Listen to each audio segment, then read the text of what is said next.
Zion classics TV. News time. നമസ്കാരം. Zion classics ടി.വിയിലേക്ക് സ്വാഗതം.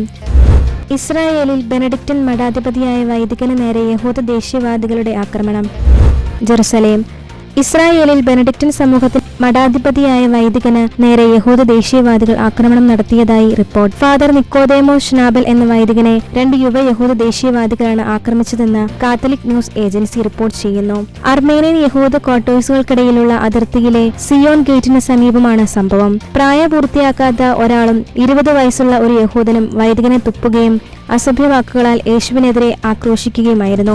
ജർമ്മൻ മാധ്യമപ്രവർത്തക നതാലി അമിരി ഈ രംഗം തത്സമയം പകർത്തിയതോടെ സംഭവം വിവാദമായി. യഹൂദ മതപാഠശാലകളും തീവ്ര ഓർത്തഡോക്സ് യഹൂദരും തിങ്ങിപ്പാർക്കുന്ന മേഖലയിലാണ് ബെനഡിക്റ്റൻ ആശ്രമം സ്ഥിതി ചെയ്യുന്നത്. ഇവിടുത്തെ സന്യാസികൾ പലപ്പോഴും തീവ്ര യഹൂദവാദികളിൽ നിന്ന് ആക്രമണത്തിന് വിധേയരായിട്ടുണ്ട്.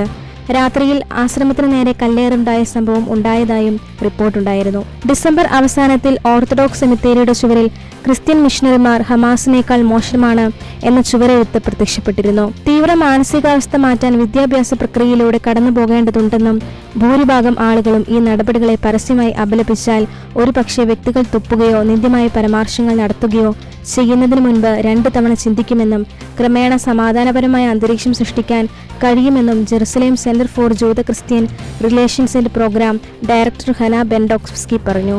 സമീപ മാസങ്ങളിൽ ക്രൈസ്തവർക്ക് നേരെ യഹൂദ ദേശീയവാദികൾ നടത്തുന്ന ആക്രമണങ്ങളുടെ എണ്ണം വലുതാണെങ്കിലും യുദ്ധത്തിനിടെ വിഷയത്തിന് ശ്രദ്ധ ലഭിച്ചില്ല എന്നാണ് പുറത്തുവരുന്ന വിവരം. കൂടുതൽ ക്രിസ്തീയ വാർത്തകൾക്കായി ഈ ചാനൽ മറക്കാതെ സബ്സ്ക്രൈബ് ചെയ്യുക.